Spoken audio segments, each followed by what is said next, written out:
मंजिल तो तेरी यही थी, बस उम्र बिता दी यहाँ आते आते। तो नमस्कार दोस्तों, मैं ब्रिजो सिन्हा हर रोज की तरह आपका स्वागत करता हूँ अपने यूट्यूब के चैनल पर। देखिए, आज जो हम लोग बात करेंगे ना, वो चार लोगों के बारे में बात करेंगे। हाँ, वही चार लोग जिनके बारे में लोग सोचते हैं कि क्या सोचेंगे। देखिए, जिस समय किसी इंसान की मृत्यु हो जाती है, तो हम लोग उसे अपने कांधे पे, चार कांधे जो होते हैं, उस पे ले जाके लोग बहुत जोर से और बहुत शान से क्या कहते हैं, पहला शब्द लिखिए कि राम नाम सत्य है। लोग समाज को ये बताते हैं कि जो है, राम का नाम ही केवल सत्य है, बाकी सब झूठ है, माया है, परेल है। ठीक। फिर हम ही लोग उसको ले जाते हैं, उसका अंतिम संस्कार करते हैं, दहन करते हैं।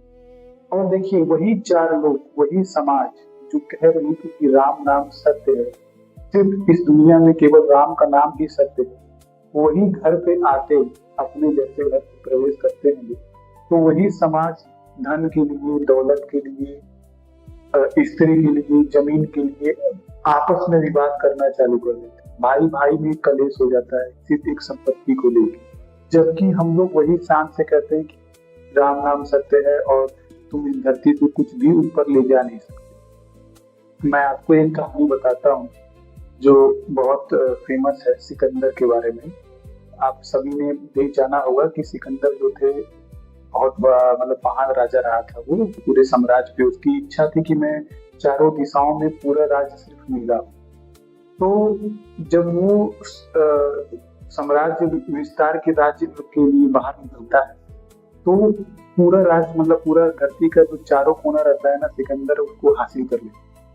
फिर जब वो वापस अपने राज्य के लिए लौटता है, तो वहां पे उसको एक बहुत अच्छे महान ऋषि मिलते हैं।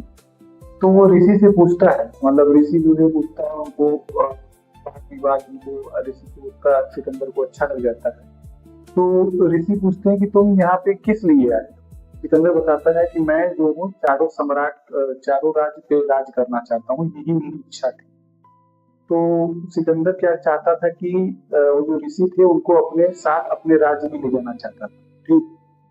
परंतु ऋषि उससे एक शब्द बोलते हैं कि चलो ठीक है, मैं तुम्हारे साथ तुम्हारे राज्य तो जाऊंगा, लेकिन क्या तुम अपने मृत्यु के पश्चात भी मुझे अपने साथ ले चलो सकते हो। तो सिकंदर पूछता है, ये कैसी बात कह रहे हैं आप, मृत्यु के बाद तो कोई किसी को नहीं ले जा सकता, यहाँ से एक तिनका भी आप नहीं ले सकते, तो मैं आपको कैसे ले जाऊं।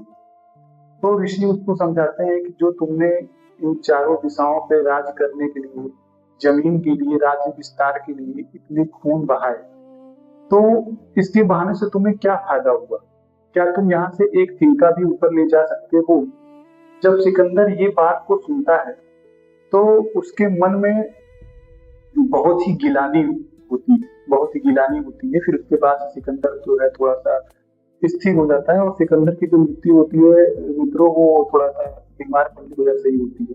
बहुत तेजस्वी फॉरेन कंट्री का था, बट वो बहुत तेजस्वी राजा रहा है। तो मैं ये कहना चाहता हूँ कि जब चार लोग जानते हैं कि मैं इस धरती से कुछ ले जा नहीं सकता, फिर भी वो लोग धन संपत्ति के पीछे क्यों परेशान रहते हैं, माया के पीछे क्यों परेशान रहते हैं। ठीक है, जीने के लिए धरती पे अगर आप आए हो, तो आपको जीने के लिए धन तो चाहिए, बिना धन के कोई धरती पे जी नहीं सकता। लेकिन किसी दूसरे के धन को हड़पना, किसी दूसरे की जमीन के लिए अपने आप को बेकार करना, हड़पना, उसकी जमीन को अपना बना लेना, किसी दूसरे की स्त्री पे पराये नजर, बुरी नजर रखना, तो ऐसी व्यवस्था ऐसे चीजों के लिए सही नहीं होता गाइस। तो मैं ये कहना चाह रहा था कि देखिए, कभी कभी क्या होता है, आज मैं एक बात आपको और बताता हूँ जाते जाते, कि हम लोग बहुत परेशान हो जाते हैं किसी चीजों के लिए, किसी चीज में हमें सफलता नहीं मिलती है। और ऐसा भी होता है कि आजकल बहुत सारे बच्चे हैं जो एग्जाम वगैरह में अच्छे नंबर नहीं लाते हैं, तो वो डिप्रेशन और मानसिक प्रताड़ना के कारण सुसाइड वगैरह कर लेते हैं।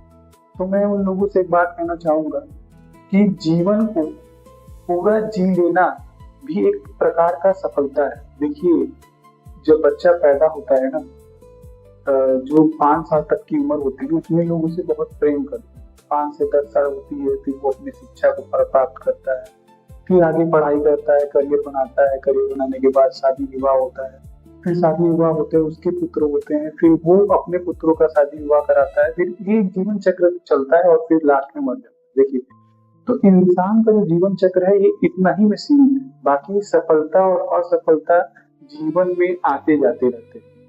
और कहा जाता है कि इतने समस्याओं का सामना करके भी जो इंसान, जो व्यक्ति अपने बचपन से लेके बुढ़ापे तक की उम्र को जी लिया, वो भी एक प्रकार की सफलता ही है, क्योंकि बहुत सारे लोग ऐसे हैं जो जीते ही से हार मान गए। तो दोस्तों, जाते जाते मैं ये कहता हूँ कि आप लोग कभी भी परेशान ना होए और ये कभी ना सोचे कि 4 लोग क्या कहेंगे। वो 4 लोग आपका घर नहीं चलाते और वो 4 लोग आपके बारे में कुछ लिटरली सोचते भी नहीं है। ये हमारे ही मन की रहती है कि हम उस सोच को बहुत बढ़ा देते हैं। तो चलिए चलते हैं, नेक्स्ट वीडियो में ऐसी बात मैं करता हूँ और आगे भी आप लोगों से करता हूँ। धन्यवाद, चलते हैं।